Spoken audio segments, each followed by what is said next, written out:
kita pindah gerakan, kita baca takbir kecuali ketika iktidal. Yang lainnya takbir, dan itu adalah bacaan yang paling banyak. Kenapa disuruh takbir juga? Bacaan yang paling banyak dalam salat. Tujuannya seperti itu, agar kita tawadhu, agar kita tahu diri dan patuh kepada Allah. Itu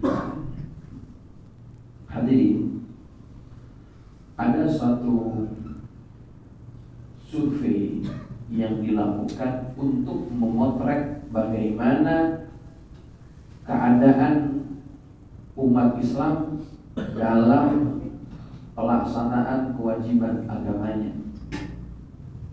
Survei ini dilakukan oleh SMRC, Saiful Mujani Research and Consulting.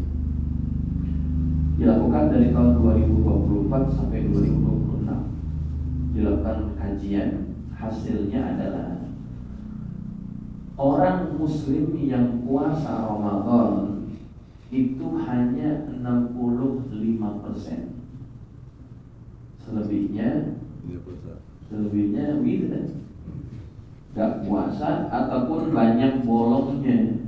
Tapi bolong bukan karena uzur ya, memang ninggalin puasa. Ya Allah, banyak orang Islam yang gak puasa, betul gak?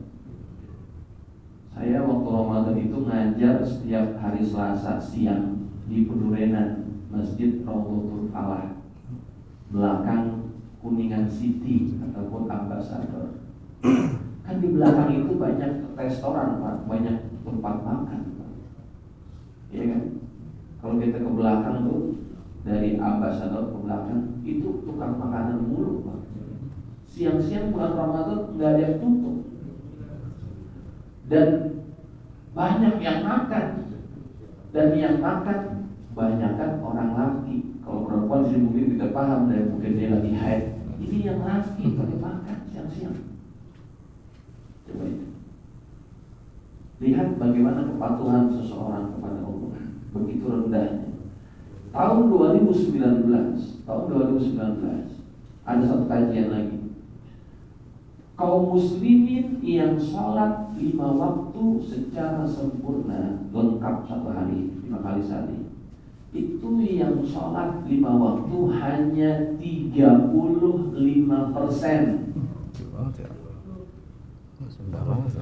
65%-nya enggak sholat ataupun biasa ninggalin sholat. Itu fakta kan? Tanya deh tuh teman-teman kita nih yang lagi ngojek, yang lagi kerja di lapangan. Kadang-kadang mereka ninggalin, ataupun yang kerja di mana dah, pokoknya kita liatin. Mereka itu banyak juga tuh yang nggak sholat, Pak. Coba lihat. Padahal sholat itu kewajiban, tapi mereka menganggap biasa dan mereka menganggap itu bukan kesalahan. Jadi biasa aja nggak sholat itu. Ya Allah, ya Rabbi, di mana kesadaran kita bahwa kita ini hamba dan Allah adalah Tuhan? Itu boleh menyebabkan kita lebih dibenci ketika kita meremehkan kewajiban tersebut. Kalau iblis dimurkai Allah gara-gara dia tidak mau sujud kepada Adam, padahal kalau iblis disuruh sujud kepada Allah, iblis mau tidak? Iblis mau, tapi Allah ketika Allah suruh iblis sujud kepada Adam, iblis gak mau. Objek sujudnya memang Adam, tapi yang perintahkan siapa? Allah. Yang perintahkan Allah. Ketika ketika iblis gak mau sujud kepada Adam, Allah murka juga. Karena itu adalah bentuk pembangkangan makhluk kepada Tuhannya. Biarpun yang disuruh objek sujudnya adalah Adam, tapi ingat yang nyuruh itu adalah Allah. Maka kalau ada manusia yang disuruh sujud kepada Allah, kemudian dia nggak mau sujud, dia nggak mau sholat, ya Allah, bukankah itu lebih buruk keadaannya dibandingkan iblis? Padahal dia hidup dipakai nikmat dari siapa? Dari Allah. Semua fasilitas kehidupan ini yang berikan adalah Allah. Allah minta dia buat sujud, dia diminta untuk sholat, bukan buat Allah. Kebaikan yang kita lakukan dari sholat itu buat kita juga. In ahsantum ahsantum li anfusikum. Kalau kamu buat baik, kebaikan itu buat kalian. Allah gak perlu sholat kita. Tetapi kalau kita tidak taat kepada Allah, Allah murka, jemaah sekalian. Maka ketaatan itu muncul dari kesadaran. Makanya kenapa Allah suruh kita untuk takbir setelah kita melaksanakan puasa? Tujuannya itu biar kita tahu diri.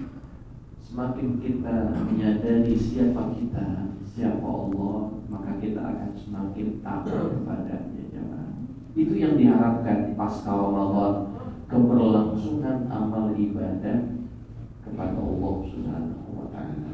Dan kita mesti ingat, Allah yang kita taati di Ramadan adalah Allah juga yang ada di bulan setelah Ramadan.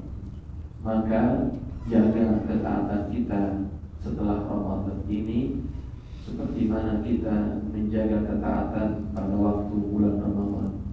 Tapi saya kira semua yang hadir di sini adalah orang-orang yang taat. Amin. Ya baik semua.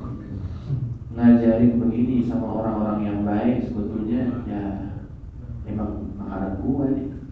Tapi yang di luar Pak, yang banyak yang nggak sholat, yang begini nih, yang di sini semua nih sholat semua, saya yakin. Amen. Ya kan? Gak ada yang nggak sholat, gak ada yang berani ninggalin sholat. Tapi yang di luar sana tuh, yang sering sekali meninggalkan kewajiban, yang itu mudah-mudahan tersampaikan pesan ini agar kita menjaga hubungan dengan Allah, karena hubungan dengan Allah ini sangat menentukan bagaimana nasib kita di akhirat. Kita jaga hubungan baik dengan Allah di dunia, hubungan kita di akhirat nanti di akhirat kelak jadi hubungan yang baik. Jemaah sekalian, inilah sekedar yang bisa saya sampaikan sebagai pendahuluan atau pembuka dalam taklim yang diadakan setiap Selasa. Ya, insyaallah minggu depan kita ketemu lagi di Darussalam dalam pengajian kitab Nasaihul Ibadah. Assalamualaikum warahmatullahi wabarakatuh.